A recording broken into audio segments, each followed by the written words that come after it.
मित्रों, हर हर महादेव। लघु सिद्धांत कौमुदी के इस सरलतम पाठ में आप सभी का स्वागत है। गत कक्षा में हमने पररूप तथा पूर्वरूप संधियों के किन्हीं उदाहरणों को देखा। अब पूर्वरूप संधि पररूप संधि के पश्चात प्रकृति भाव संधि प्रारंभ हो रहा है। तो प्रकृति भाव संधि करने वाला सूत्र आ रहा है सर्वत्र विभाषा गोः। इसका अर्थ होगा कि लोके वेदे चैंगन्तस्य गोरति वा प्रकृति भावः पदान्ते। हिंदी अर्थ आप लिख लीजिए। लोक में वेद में एंगंत गो शब्द से परे ह्रस्व आकार हो तो प्रकृति भाव होता है। अब देखिए, दो शब्दावलियां हैं, एक लौकिक और दूसरा वैदिक। तो जो लोक में प्रयुक्त हो उसको लौकिक कहा जाता है और जो वेद में प्रयुक्त हो उसको वैदिक कहा जाता है। ठीक है, तो वही है लौकिक और वैदिक। तो लौकिक और वैदिक दोनों में, लोक में और वेद में एंगंत गो शब्द उससे परे ह्रस्व आकार हो तो क्या हो जाता है? प्रकृति भाव होता है। अब आप प्रकृति भाव का अर्थ समझिए। प्रकृति भाव किसको कहते हैं? तो कहा जिस प्रकृति में है उसी प्रकृति में रह जाना, किसी भी प्रकार का कार्य दिखाई न देना, कोई भी प्रकार का कार्य नहीं होना, यही प्रकृति भाव है। हम कहते हैं ना कि उसकी प्रकृति वैसी ही है, ये कह देते हैं उदाहरण के लिए। तो प्रकृति भाव का तात्पर्य ये है कि वो जैसी प्रकृति में है, जैसी अवस्था में है, वैसा ही रह जाना। तो अब ये प्रश्न होता है कि भाई जैसी ही प्रकृति में पहले से जब है वो, और ये प्रकृति भाव करने के बाद उसी प्रकृति में रहेगा, तो फिर प्रकृति भाव संधि करने का तात्पर्य ही क्या है? उससे अच्छा संधि ही ना करो। तो कहते हैं तात्पर्य इसलिए है कि हम प्रकृति भाव यदि अगर नहीं करेंगे तो दूसरे संधियों की प्राप्ति वहाँ पर हो जाएगी और दूसरे संधियों से वहाँ पे कार्य न हो, उनका व्यावर्त हो जाए। इस हेतु से हमने प्रकृति भाव संधि करना उचित समझा। चलिए, तो उदाहरण से हम इसको क्रमशः देखेंगे। पहला उदाहरण है गो अग्रम। तो गो अग्रम कैसे बनाएंगे? गो है, आगे अग्रम है। अब देखिए, सर्वप्रथम आप जब प्रयोग में सिद्ध करता हूँ यहाँ पे, तो अपने दिमाग में पहले प्रयोग में ये देखा कीजिए कि किन किन पूर्व सूत्रों की प्राप्ति हो रही है, ये आना चाहिए। अभी तक के आप 5-6 संधियाँ पढ़ चुके हैं, है ना? यण गुण अयादि वृद्धि, ठीक है, पर रूप पूर्व रूप इत्यादि। तो किन किन संधियों की प्राप्ति है, इसको आपको पहले देखना है। लग रहा है नहीं लग रहा है वो अलग विषय है, परंतु आपको ये देखना है कि किन किन संधियों की यहाँ पे प्राप्ति हो सकती है। तो देखो, सर्वप्रथम यहाँ पे एचो यवा यावह सूत्र की प्राप्ति होगी, ठीक है, लेकिन उसको बाध करके ये लग जाएगा, क्योंकि सूत्रों में प्रायः बाध्य बाधक भाव होता है। आप ये सोच रहे होंगे कि ये बाधना ये क्या होता है? तो बाधना का तात्पर्य ये है कि सूत्रों में बाध्य बाधक भाव होता है, यानी तेरा अधिकार यहाँ तक के है, मेरा अधिकार यहाँ तक के है, ऐसी बातें होती है सूत्रों में। बोले तू इसमें कार्य करेगा, मैं इसमें कार्य करूँगा। तो एचो यवा यावह सूत्र की प्राप्ति यहाँ पर हो रही है। तत्पश्चात आप अभी सूत्र पढ़े हैं पूर्व रूप की भी प्राप्ति हो रही है, एंगा पदांतादति की, ठीक है। लेकिन सब को बाध करके सूत्र लग जाएगा सर्वत्र विभाषा गोहो। क्यों? क्योंकि सर्वत्र विभाषा गोह में जो प्रयोग से संबंधित विशेषताएं हैं वो है, सूत्र में जो विशेषताएं बताई गई है वो सारी विशेषताएं किसमें है? प्रयोग में है। क्यों? क्योंकि गो शब्द कहा, गो शब्द कैसा हो? तो कहा एगंत हो, एंग हो अंतिम में जिसके, ऐसा गो शब्द हो। तो देखिए, प्रकृति स्थल में गो शब्द है, वो एंग भी है, एगंत है। ए और ओ, एंग प्रत्याहार में 2 वर्ण आएंगे। तो ए हो अंतिम में जिसके या ओ हो अंतिम में जिसके, उसको कहते हैं एगंत। तो एगंत गो शब्द हो गया। उस गो शब्द से ह्रस्वकार परे है अग्रम का आ, तो क्या हो जाएगा? प्रकृति भाव हो जाएगा, यानी जैसी प्रकृति में है वो वैसी ही प्रकृति में रह जाएगा। तो गो अग्रम कुछ नहीं करेंगे, उनको एक साथ रख देंगे, मिला देंगे, तो बन जाएगा गो अग्रम। अन्यथा यहाँ पे एचो यवायावः सूत्र की प्राप्ति हो जाती, इसीलिए हमको प्रकृति भाव करना पड़ा कि एचो यवायावः सूत्र और इतर जितने भी सूत्र हैं जिनकी यहाँ पे प्राप्ति हो रही है उनका व्यावर्तन हो जाए। ठीक है, तो अब देखिए ये सर्वत्र विभाषा गो, यह सूत्र विकल्प से कार्य करता है। विकल्प से कार्य करने का तात्पर्य यह है कि एक बार करेगा और एक बार नहीं करेगा। जब ये सूत्र करेगा कार्य तब तो गो अग्रम बन जाएगा विकल्प से। देखो ये थोड़ा सा ऊपर नीचे हो गया है, पीपीटी बनाते समय ये जो ऊपर जो आपको दिख रहा है ना गो अग्रम, ये वैकल्पिक है क्योंकि विकल्प से हुआ है। और नित्य कौन होगा? गो है और अग्रम है। अब देखिए विकल्प का तात्पर्य यही है कि एक बार सूत्र की प्रवृत्ति होगी और एक बार सूत्र की प्रवृत्ति नहीं होगी। तो जब सूत्र की प्रवृत्ति हुई तो गो अग्रम ये प्रकृति भाव वाला प्रयोग बन गया, क्योंकि जो नित्य लिखा है कोष्टक में वो वाला, तो आप उसको नित्य की जगह वैकल्पिक लिख लीजिए क्योंकि वो विकल्प से हुआ है। जहाँ पे ये सूत्र लगेगा वहाँ पे। अब जब ये सूत्र लगेगा ही नहीं तो गो अग्रम इस अवस्था में एंगह पदांतादति यह सूत्र आ जाएगा। क्यों? क्योंकि पदांत एगंत गो शब्द है ना। वो क्या कहता है एंगह पदांतादति की? एगंत उससे परे हरस्वाकार हो तो पूर्व पर के स्थान पे क्या हो जाता है? पूर्व रूप एकादेश हो जाता है। तो पूर्व रूप एकादेश हो जाएगा तो अग्रम का जो आ है वो गकार उत्तवर्ती जो ओ है उसमें जाकर के मिल जाएगा, यानी पूर्व के समान हो जाएगा। तो बन जाएगा गो अग्रम। क्या प्रयोग बन जाएगा? गो अग्रम। ये नित्य बनता है, थोड़ा सा आगे पीछे क्रम हो गया है नित्य और वैकल्पिक का, आप उसको सुधार करके लिख लीजिए। तो गो अग्रम और गोग्रम ये दो प्रयोग बन जाएंगे, एक वैकल्पिक बनता है और एक नित्य बनता है। इसमें ही कंफ्यूजन होता है कि कहाँ पे वैकल्पिक बनेगा कहाँ पे नित्य बनेगा। आपको ध्यान रखना है कि कौन सूत्र नित्य है कौन सूत्र वैकल्पिक है। ठीक है, अब इसके बाद बहुत सारे सूत्र ऐसे आएंगे जो विकल्प से भी कार्य करेंगे और कई सूत्र नित्य भी कार्य करेंगे, तो उसको आपको देखते रहना है कि कौन सूत्र नित्य कार्य कर रहा है कौन सूत्र वैकल्पिक कार्य कर रहा है। चलिए तो आगे चलते हैं अब। तो इस प्रकार से दो प्रयोग इस सूत्र के द्वारा सिद्ध हुए। अब एक यहाँ पे प्रश्न हो रहा है, मूल में प्रश्न कर रहे हैं, देखिए आप कि एगन्तस्य किम, एगन्तस्य किम चित्रग्वग्रम। किसी ने प्रश्न किया कि भैया आप ये बताइए हमें कि आपने सूत्र का अर्थ किया है कि एगंत गो शब्द से परे ह्रस्व आकार हो तभी प्रकृति भाव होता है, तो आप एगंत ये क्यों कह रहे हो? एगन्तस्य किम, एगन्तस्य का आवश्यकता इति प्रश्नः जायते यत्र। ठीक है, कि एगंत आपने क्यों कहा? एगंत नहीं कहते तो क्या दिक्कत आती? आप केवल इतना ही कर देते सूत्र का अर्थ कि लोक और वेद में है ना, जो गो शब्द उस गो शब्द से परे ह्रस्वाकार हो तो प्रकृति भाव होता है। आपने ये एगंत क्यों डाला, विशेषण क्यों डाल दिया भाई?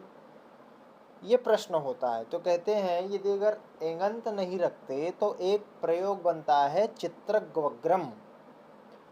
तो देखिए आप थोड़ा सा प्रयोग देखिए, अब आपको बिल्कुल समझ में आ जाएगा।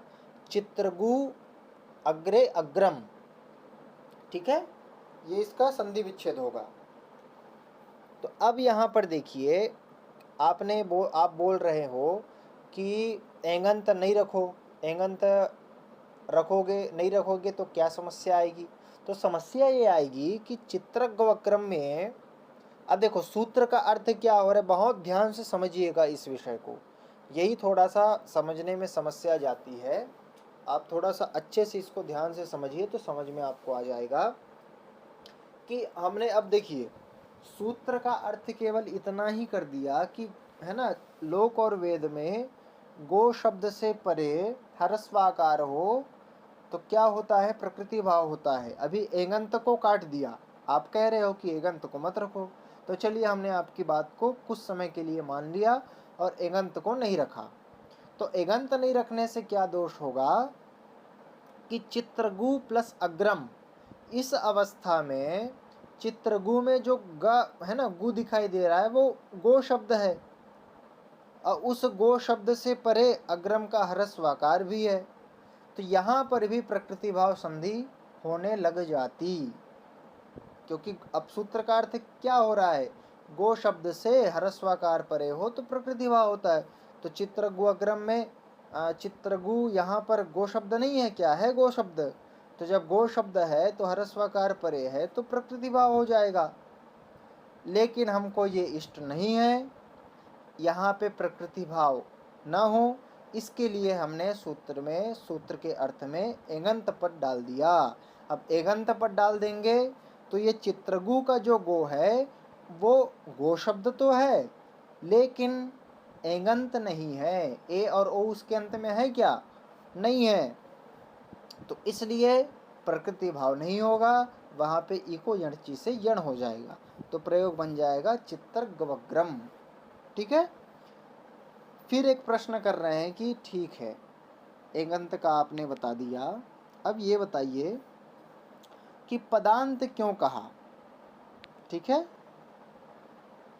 पदांत क्यों कह दिया।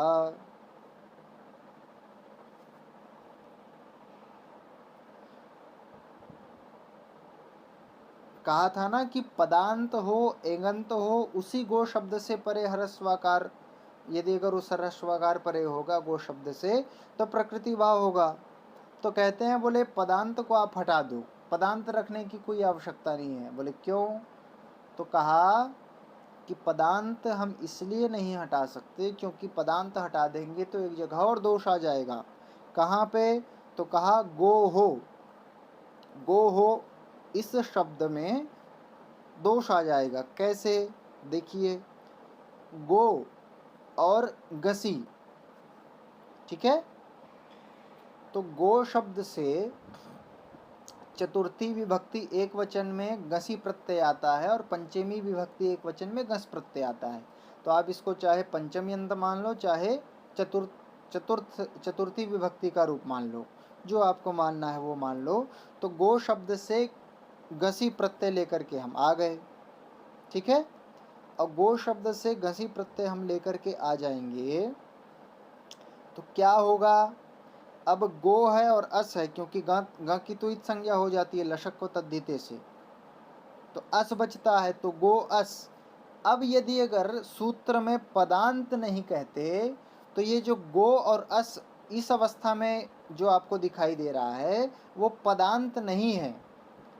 पद कब कहलाता है, जिसके अंत में सुप हो अथवा तिंग हो, वही पद कहलाता है, वही शब्द पद कहलाता है। तो अब तो ये पद ही नहीं है, तो जब पद नहीं है और सूत्र में पदांत है ही नहीं तो यहाँ पर भी प्रकृति भाव होने लग जाता। एक बार और समझिए, आपने प्रश्न किया था कि पदांत को हटा दो, क्या दोष है, तो हमने ये कहा कि यदि अगर पदांत को हटा देंगे तो गो अस इस अवस्था में प्रकृति भाव संधि की यहाँ पर प्राप्ति होने लग जाएगी। क्यों, क्योंकि गो शब्द तो है, एगंत भी है। ठीक है, तो यहाँ पर प्रकृति भाव की प्राप्ति हो जाएगी। चूंकि हमको इष्ट नहीं है तो हमने पदांत डाल दिया। अब जैसे ही सूत्र के अर्थ में पदांत डालेंगे, यानी सूत्र में पदांत डालेंगे, तो अब ये गो शब्द से परे जो अस आपको दिखाई दे रहा है ना, तो ये गो पदांत नहीं है, सुप्रत्यय का विधान हो जाएगा स्वादि प्रत्ययों का, तब वो पदांत कहलाएगा। तो पदांत ना होने से यहाँ पे प्रकृति भाव नहीं होगा। तो गो अस है ना, यहाँ पे एक सूत्र है घसी घसोश्च, इस सूत्र से पूर्व रूप होकर के स को ऋतु विसर्ग हो जाएगा, तो प्रयोग बन जाएगा गो हो। नहीं तो यहाँ पर क्या रह जाता, गो गोअस, गो अस, चलो सा को ऋतु विसर्ग कर देते तो गो अ गो अह, ऐसा प्रयोग बन जाता। ठीक है। चूंकि हमको इष्ट नहीं था तो हमने सूत्र की वृत्ति में या अर्थ में क्या डाल दिया, पदांत डाल दिया। तो ये तो उन्होंने थोड़ा सा दिमाग के कसरत करने के लिए कुछ प्रश्न किया था, इसका समाधान आपको दे दिया गया। अब चलिए आगे चलते हैं। अब यहाँ से एक पाणिनि जी के पूर्ववर्ती आचार्य हुए हैं स्फोटायन। तो प्रकृत जो आप सूत्र देख रहे हैं स्क्रीन में, वो स्फोटायन ऋषि के द्वारा प्रणीत है, या ऐसा भी कह सकते हैं प्रणीत नहीं, स्फोटायन ऋषि के द्वारा ये कार्य होता है। ठीक है, उनके मत में कार्य होता है, अवंग आदेश होता है। तो अवंग क्या है, आदेश कैसे होता है, ये हम सूत्र के माध्यम से देखेंगे। तो सूत्र है अवंग स्फोटायनस्य। इसका अर्थ है पदान्ते इङन्तस्य गोः अवंग वा अचि। ठीक है, यानी पद के अंतिम में स्थित इङन्त जो गो शब्द, उसको अवंग आदेश होता है विकल्प से अच के परे रहने पर। पदांत इङन्त हो, कौन, गो शब्द, उस गो शब्द से, है ना, उस गो शब्द को अवंग आदेश होता है कब, तो उस गो शब्द से परे अच हो तो, और विकल्प से, क्योंकि स्फोटायन ऋषि के मत में हो रहा है तो स्वाभाविक सी बात है कि विकल्प से होगा। अब पाणिनि जी के मत में दूसरा होगा। ठीक है, तो चलिए, हाँ एक चीज यहाँ पर आप ध्यान दीजिएगा, हमने थोड़ा सा क्रम परिवर्तित किया है समझने के ढंग से। आप इसके बाद जस्ट देखेंगे तो सर्वत्र विभाषा गो, इसके बाद अनेकाल्शित सर्वस्य है ग्रंथ में। तो आप कंफ्यूज नहीं होइए कि दो सूत्र पढ़ाए ही नहीं, सीधा आगे बढ़ गए, तो ऐसा नहीं है, स्किप नहीं किया है हमने, समझने की दृष्टि से थोड़ा सा हेर फेर कर दिया है, क्योंकि इसको जब आप समझ जाएंगे तो वो और अच्छे से आपको समझ में आएगा। ठीक है, तो अभी तक बात ये हुई थी कि पदांत एगंत गो शब्दों को अवंगादेश होता है कब, हरस अच के परे रहने पर। ठीक है, तो चलिए प्रयोग की सिद्धि करनी है। दो प्रयोग इसमें बनेंगे, गवाग्रम और गोग्रम। कैसे बनेंगे आइए देख लेते हैं। गो है, आगे अग्रम है। अब यहाँ पे सर्वप्रथम, तो इस अवस्था में सर्वप्रथम एचो यवा यावह सूत्र की प्राप्ति होगी, यानी अयादि संधि की। तत्पश्चात एंगह पदांतादति पूर्व रूप संधि की प्राप्ति होगी। तत्पश्चात प्रकृति भाव की भी प्राप्ति होगी। सबको बाध करके ये सूत्र लग जाएगा अवंग स्फोटायनस्य। ठीक है, क्यों, क्योंकि अच के परे रहने पर ये कार्य करता है। वहाँ भी अच थे लेकिन उनको बाध करके ये लग जाएगा, क्योंकि मैंने आपको बताया ना अभी कि बाध्य बाधक भाव होता है सूत्रों में। तो गो अग्रम, इस अवस्था में गो शब्द को अवंग आदेश होना है अच के परे रहने पर। तो अच भी परे है, गो भी है। अब एक बात यहाँ पे स्पष्ट नहीं हो रही है, सूत्र में कहीं भी इसका उल्लेख नहीं किया गया है कि गो शब्द के बाद क्या हम अवंग लिख दें या गो को हटा करके पूरा अवंग लिख दें, क्या करना क्या है, और ये अवंग है क्या। आदेश तो ठीक है, लेकिन क्या करें, अवंग को कहाँ रखें, आगे रखें, पीछे रखें, ऊपर रखें, नीचे रखें, कहाँ रखें, ये प्रश्न होता है। तो इस प्रश्न के लिए समाधान हेतु एक सूत्र आ रहा है। आप ग्रंथ में देखिए, एक जो हमने दो सूत्र पीछे छोड़े हैं वही सूत्र आएंगे। पहला सूत्र आएगा अनेकाल्शित सर्वस्य। सर्वप्रथम तो अलुन्त्यस्य सूत्र की प्राप्ति होती है। अलुन्त्यस्य का अर्थ क्या होता है कि षष्ठी निर्दिष्टो अंत्यस्याल आदेशः स्यात्। षष्ठी निर्देश के द्वारा जो कोई भी कार्य विधान किया जा रहा हो वो अंतिम अल को होता है। तो अंतिम, अब देखो इसने नियम कर दिया। पहले तो हमको ये समझ नहीं आ रहा था कि अवंग कहाँ करना है, गो को हटा करके अवंग लिख दें, मैंने ये यहाँ पे स्क्रीन पे नहीं लिखा है उन दोनों सूत्रों को, आप ग्रंथ से देख लीजिएगा, क्योंकि यहाँ पे जगह नहीं था इसलिए हमने नहीं लिखा है, आप ग्रंथ में देखिए। तो सर्वप्रथम अलुंत्य सूत्र की प्राप्ति होगी, वो ये कहेगा कि षष्ठी निर्देश के द्वारा, देखो स्फोटायनस्य में षष्ठी लगी है, तो षष्ठी निर्देश के द्वारा जो कुछ भी कार्य का विधान हो रहा हो तो वो अंतिमल को होता है। तो यहाँ पे गो शब्द में अंतिमल कौन है? गकार उत्तवर्ती ओकार। तो गकार उत्तवर्ती जो ओकार है उसको अवंग आदेश की प्राप्ति हुई, लेकिन उसको फिर रोकने के लिए सूत्र आ जाएगा अनेकालशित सर्वस्य। अब इस सूत्र को आप समझिए। अनेकालशित सर्वस्य क्या कहता है कि अनेकाल यह आदेशः सिच्च स सर्वस्य षष्ठी निर्दिष्टस्य स्थाने स्यात्। यानी अनेकल वाला जो आदेश, वो अनेकल वाला आदेश कैसा हो? तो बोले शित हो। शित यानी जहाँ शकार की इत संज्ञा हुई हो, तालव्य शकार की, वह आदेश संपूर्ण स्थानी के स्थान पर होता है। ठीक है, यानी सबको हटा करके वो बैठ जाएगा। ये किसने कहा? अनेकालशित सर्वस्य ने कहा। अरे भैया, लेकिन सबको हटा देंगे तो बचेगा क्या? तो बचाना भी तो है। तो उसको फिर बांधने के लिए एक और परिभाषा सूत्र प्रवृत्त हो जाएगा, गिच्च। तो गिच्च इसका अर्थ होगा गिद्धने कालप्यन्त्यस्यैव स्यात्। ठीक है, इसका हिंदी अर्थ ये हो जाएगा कि जो गित आदेश हो, यानी जिस आदेश में गकार की इत संज्ञा हुई हो, ऐसा जो आदेश हो, चाहे वो एकल वाला हो चाहे अनेकल वाला हो, कितने भी अल वाला हो, उससे तात्पर्य नहीं है, परंतु वो अंतिम अल के स्थान पर ही होगा, अंतिम अल वाले स्थानी के स्थान पर ही होगा, यानी अंतिम वर्ण के स्थान पर होगा, ये तात्पर्य है इसका। तो अंतिम गो शब्द में अंतिम वर्ण हो गया गकार उत्तवर्ती ओकार, तो उसके स्थान पर अवंग हो जाएगा। तो ग अवंग और इधर है अग्रम। अब यहाँ पे अवंग में ग की संज्ञा हो जाएगी हलंत्यम से। ठीक है, तो बचेगा गव और इधर अग्रम। तो गव अग्रम। अब यहाँ पे अकह सवर्ण दीर्घ से दीर्घ कर दीजिएगा, तो बन जाएगा गवाग्रम। क्या बन जाएगा? गवाग्रम। ये तो जब सूत्र लगा अवंग स्फोटायन से, यानी स्फोटायन ऋषि के मत में ये आदेश हुआ। जब ये सूत्र लगेगा ही नहीं, इसकी प्रवृत्ति ही नहीं होगी, तो गो अग्रम इस अवस्था में आपका सूत्र लग जाएगा कौन सा? सर्वत्र विभाषा गोहो।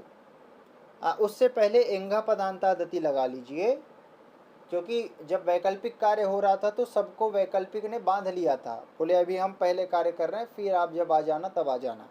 तो गो अग्रम इस अवस्था में एंगा पदांतादति हमने लगा दिया। तो एंगा पदांतादति लगाएंगे तो गो है अग्रम है, अब अग्रम का आकार गो में जाकर के मिल जाएगा, तो बन जाएगा गोग्रम। ठीक है, अब वो भी एंगा पदांतादति लग गया, एक बार प्रकृति भाव कर दिया। अब जब वो प्रकृति भाव नहीं करेगा तो एक बार क्या लग जाएगा? सर्वत्र विभाषा गोह लग जाएगा। तो सर्वत्र विभाषा गोह जब लगेगा तो गो है अग्रम है, अब यहाँ पे प्रकृति भाव हो जाएगा, तो जो जैसा है वैसा ही रह जाएगा। तो गो अग्रम जो पहला प्रयोग आप देख रहे हैं, तो गो अग्रम ये स्थिति बन जाएगी। कठिन कुछ भी नहीं है, क्रमशः आपको सूत्र लगाना है। सर्वप्रथम अवंग स्फोटायनस्य सूत्र लगाइए। तो अवंग स्फोटायनस्य सूत्र के अनुसार अवंग आदेश हो जाएगा, तो पहला प्रयोग बनेगा गवाग्रम। जब ये सूत्र लगेगा ही नहीं तो आप सूत्र लगा दीजिए एंगा पदांतादति, वो क्या कर देगा? पूर्व रूप कर देगा, तो गो अग्रम ये वाला प्रयोग बन जाएगा। अब जब वो भी नहीं लगेगा तो एक बार सर्वत्र विभाषा गो कहेगा कि मैं भी अब कार्य करूँगा। क्यों? क्योंकि गो शब्द है, उससे हरस्वकार भी परे है, तो प्रकृति भाव भी हो जाएगा। तो तीन प्रयोग यहाँ पे बन जाएंगे, पहला गो अग्रम, दूसरा गवाग्रम, तीसरा गोग्रम। ठीक है, आप क्रमशः ऐसा भी कर सकते हैं कि पूर्ववर्ती जो सूत्र प्राप्त हुए हैं उनको पहले लगा लीजिए, उनके अनुसार पहले जो कार्य हो रहा है वो कर लीजिए, फिर इस सूत्र के द्वारा जो कार्य बताए जा रहे हैं वो कर लीजिए। आपके अनुसार जो आपको करना है वैसा कर सकते हैं, कोई समस्या नहीं है। तो 3 प्रकार के प्रयोग यहाँ पे ये गो अग्रम इसके सिद्ध हो गए। अब आगे एक सूत्र आ रहा है इंद्रे च। च यहाँ पे इस सूत्र में च जो पद है, इससे च से जो पूर्ववर्ती जो सूत्र है कौन सा, अवंग स्फोटायनस्य, उसका पूरा का पूरा अर्थ यहाँ पर आ जाएगा। तो अर्थ हो जाएगा इसका कि गोरवंग स्यादिंद्रे, ठीक है, गोरवंग स्यादिंद्रे गवेंद्र, यानी इंद्र शब्द परे होने पर जो एगंत गो शब्द, उस गो शब्द को पुनः अवंगादेश होता है। मैंने कहा ना कि च से पूरा अनुवर्तन आ जाएगा। तो देखो, अब गो शब्द हो, उस गो शब्द से परे है ना इंद्र हो, तो अवंग आदेश हो जाएगा उस गो शब्द को, ठीक है। अब यहाँ पर भी देखिए, गो शब्द है और इंद्र शब्द है। अब गो शब्द को अवंग आदेश हमको करना है, लेकिन क्या करें, तो यहाँ पर भी समस्या आती है। तो पूर्ववर्ती जो सूत्र हैं उनको फिर याद कीजिए। सबसे पहले अलुंत्य आएगा, ठीक है। एक सेकेंड, हाँ चलिए, यहाँ पर अलुंत्य से इस सूत्र की प्राप्ति नहीं होगी, क्योंकि वो जहाँ पे षष्ठी लगी होती है वहीं पे आता है। लेकिन अनेकाल से सर्वस्य तो आएगा, ठीक है। तो अनेकाल से सर्वस्य आ जाएगा, लेकिन उसको भी बांधने वाला सूत्र है कौन सा, गिच्च। तो गिच्च की सहायता से, क्योंकि यहाँ गकार की संज्ञा हुई है कि नहीं, अवंग में हो जाएगी, अभी आगे हो जाएगी, तो ग की संज्ञा हो जाएगी, इसलिए गित है। तो गित वाला जो आदेश होगा वो अंतिमल के स्थान पर होगा, ठीक है। तो अंतिमल के स्थान पर होगा, तो ग ओ के स्थान पर अवंग हो गया, तो ग अवंग और इधर इंद्र। अब ग चला गया तो गव और इंद्र। अब गव और इंद्र इस अवस्था में आद गुण से आप गुण कर दीजिए, तो प्रयोग बन जाएगा गवेंद्र। क्या प्रयोग बन जाएगा, गवेंद्र। आपको जो डाउट रहे वो आप कमेंट के माध्यम से हमसे पूछ सकते हैं, ठीक है। जो कुछ भी आपको समस्याएं हैं, शंकाएं हैं, वो आप कमेंट में लिख दीजिए, हम यथा समय उसका समाधान कर देंगे। तो इस प्रकार से गवेंद्र ये प्रयोग की भी सिद्धि हो गई। अब एक सूत्र आ रहा है दूराधुते च। क्या है सूत्र, दूराधुते च। इसका अर्थ देख लेते हैं हम। इसका अर्थ है दूरात संबोधने वाक्यस्य टेह प्लुतो वा, यानी दूर से संबोधन में वाक्य के टी भाग को विकल्प से प्लुत होता है, ठीक है। यदि अगर हम किसी को दूर से संबोधन का क्या तात्पर्य क्या होता है, सम्यक बोधनम इति संबोधनम, जो अन्यत्र प्रवृत्ति है जिसकी, उसको अपने ओर अभिमुख करना, इसको ही संबोधन कहते हैं, जिसको आजकल हे, अरे, भो इत्यादि के माध्यम से हम जानते हैं। तो दूर से किसी को बुला रहे हों तो उसमें वाक्य का जो टी भाग है उसको प्लुत करना चाहिए। प्लुत यानी 3 मात्रा से अधिक उसका उच्चारण हो, ऐसा तात्पर्य है। अभी समझ जाएंगे हम। तो ये इसका केवल इतना ही अर्थ है। इसका प्रयोग आगे जो एक सूत्र आ रहा है उसमें होगा। सूत्र है प्लुत प्रगृह्या अचिनित्यम, ठीक है। प्लुत प्रगृह्या अचिनित्यम, इसका अर्थ देखिए, एतेचि प्रकृत्या स्युः। अर्थ ये हो जाएगा कि प्लुत और प्रगृह्य से परे यदि अगर अच हो तो प्रकृति भाव होता है। प्लुत संज्ञक हो या प्रगृह्य संज्ञक हो, तो उन दोनों से परे क्या हो, अच प्रत्याहार का कोई वर्ण हो, तो नित्य प्रकृति भाव हो जाता है। क्या हो जाता है, नित्य प्रकृति भाव हो जाता है।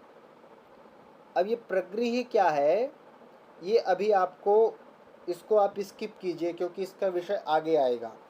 आप केवल प्लुत को पकड़िए। प्लुत क्या होता है आप जानते ही हैं कि 3 मात्रा या 3 मात्रा से अधिक जिसका उच्चारण काल होता है वो उसको प्लुत के नाम से जाना जाता है। आप पढ़े हैं ना, उकालो जरस्व दीर्घ प्लुता में, ठीक है, हरस्व दीर्घ और प्लुत, तो वही वाला प्लुत है। तो प्लुत अथवा प्रगृह से परे अच प्रत्याहार का कोई वर्ण हो तो क्या हो जाता है, नित्य, क्या होता है, नित्य प्रकृति भाव होता है।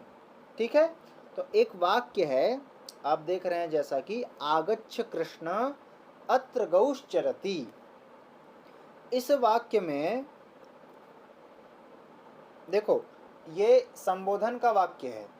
आगच्छ कृष्ण अत्र गौश्चरति, बोले भगवान कृष्ण कहीं होंगे तो उनको बुला रहे हैं, बोले अत्र गौश्चरति, इधर आओ।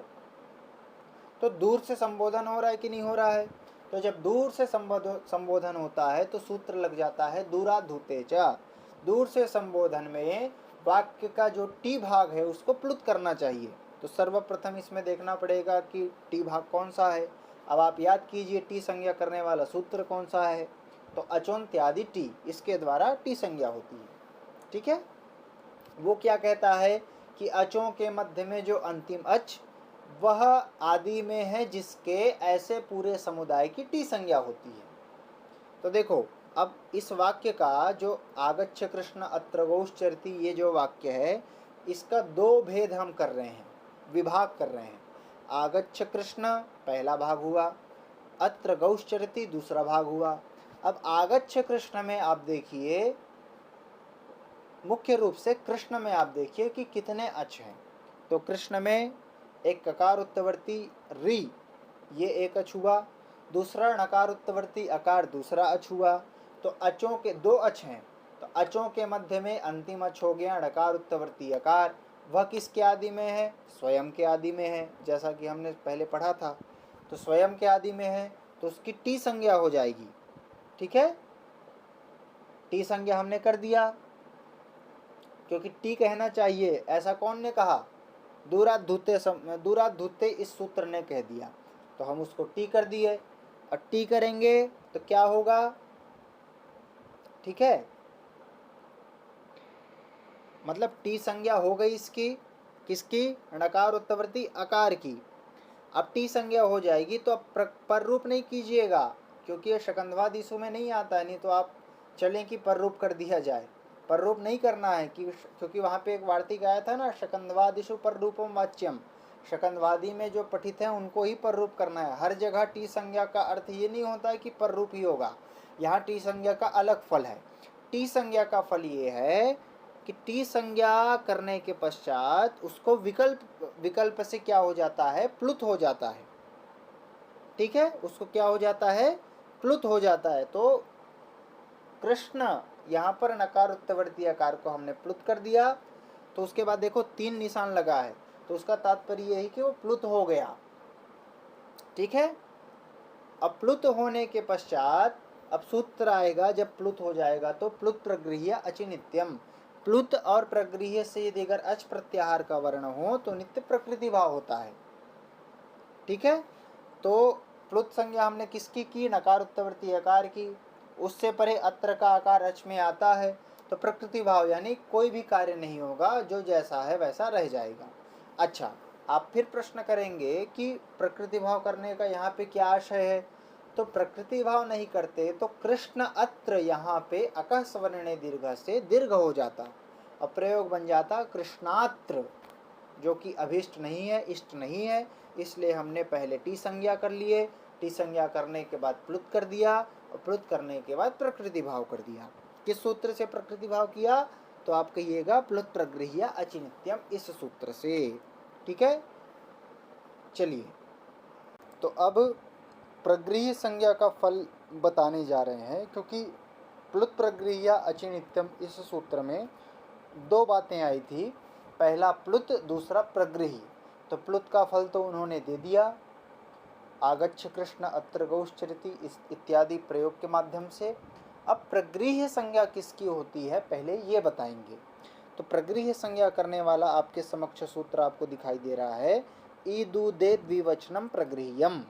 इसका अर्थ होता है ईदुदे दंतम द्विवचनम प्रगृह्यम स्यात्, यानी इदंत, उदंत और एदंत द्विवचन शब्द प्रगृह्य संज्ञक होते हैं। अर्थात ऐसा कोई शब्द जिसके अंत में इत हो अंतिम में जिसको ऐसे शब्द को कहते हैं इदंत। ई हो अंतिम में जिसके दीर्घ ईकार, ठीक है, उसको कहते हैं इदंत। दूसरा है उदंत, तो ऊ हो किसी शब्द के अंतिम में ऐसा जो शब्द उसको उदंत कहते हैं। और एदंत, ए हो किसी शब्द के अंत में उस शब्द को एदंत कहते हैं। तो जिस शब्द के अंत में इदंत हो, उदंत हो, एदंत हो और वो कैसा हो, तो द्विवचन वाला हो, तो उसकी क्या हो जाती, प्रगृह्य संज्ञा। घबराइए नहीं, प्रयोग से हम समझेंगे, ठीक है। तो चलिए देखो, जैसा कि लिखा भी है, दीर्घ ई उ ए उनकी ही प्रगृह्य संज्ञा होती है, मतलब किसी शब्द के अंतिम में ये तीनों हो। तो चलिए प्रयोग है हरि एतौ, ठीक है, हरि एतौ। तो हरि, देखिए हरि का शब्द आप चलाइए, हरि हरि हरयः, ठीक है, हरि हरि हरयः। तो हरि ये द्विवचन में बनता है। तो पहला जो हरि एतौ ये प्रयोग है, तो ये हरि घटक रेफोत्तरवर्ती इकार, ये दीर्घ इकार हो गया, ठीक है।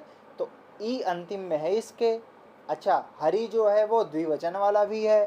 सूत्र ने क्या कहा था कि द्विवचन वाला हो और जिसके अंतिम में ई हो या ऊ हो अथवा ए हो, तो ई इसके अंत में है, तो इसकी क्या हो जाएगी, प्रगृह्य संज्ञा हो जाएगी। अब प्रगृह्य संज्ञा, अब देखो या संज्ञा सा सा फलवती। प्रगृह्य संज्ञा का फल ये है कि प्लुत प्रगृह्या अचि नित्यम से उसमें प्रकृति भाव हो जाए। तो प्रगृह्य संज्ञा हो गई। अब प्रगृह्य संज्ञा करने के पश्चात प्लुत प्रगृह्या अचि नित्यम प्रवृत्त हो करके, क्योंकि प्रगृह्य या प्लुत से परे, तो प्लुत तो नहीं है लेकिन यहाँ पे प्रगृह्य संज्ञक है। तो प्रगृह्य से परे यदि अगर अच हो तो एतौ का एकार अच में आता है, तो क्या हो जाएगा, प्रकृति भाव हो जाएगा। तो प्रयोग बन जाएगा हरि एतौ, ठीक है। नहीं तो यहाँ पे इको यणची से यण हो जाता, उसको ही रोकना था, तो इसलिए ये करना पड़ा। दूसरा प्रयोग है विष्णु इमौ। तो विष्णु में नकार उत्तवर्ती उकार उदंत हो गया। अच्छा, विष्णु विष्णु विष्णवः, ठीक है, ऐसे प्रयोग बनेंगे। तो द्विवचन वाला भी हो गया, उदंत भी हो गया, तो प्रगृह्य संज्ञा करने के बाद प्लुत प्रगृह्य अचि नित्यम, इससे प्रकृति भाव हो जाएगा। तीसरा प्रयोग है गंगे अमु। तो गंगा गंगे गंगा ऐसा प्रयोग मतलब रूप चलते हैं। तो गंगे ये द्विवचन में बनता है। तो गंगा घटक गकार उत्तवर्ती एकार द्विवचन वाला भी है, प्रगृह्य संज्ञा हो जाएगी और उसके बाद प्लुत प्रगृह्य अचि नित्यम से प्रकृति भाव हो जाएगा। तो गंगे अमु ये प्रयोग बन जाएगा, ठीक है। तो हरि एतौ, विष्णु इमौ और गंगे अमु, नहीं तो क्रमशः तीनों जगहों पर प्रकृति भाव हो जाता, जिसको रोकने के लिए हमको क्या करना पड़ा, प्रकृति भाव करना पड़ा, नहीं तो यण हो जाते। तो आज के लिए इतना ही पर्याप्त है। आप लोग इसका चिंतन कीजिए, अभ्यास कीजिए बारंबार। चलिए पुनर्मिलामः। नमो नमः। हर हर महादेव।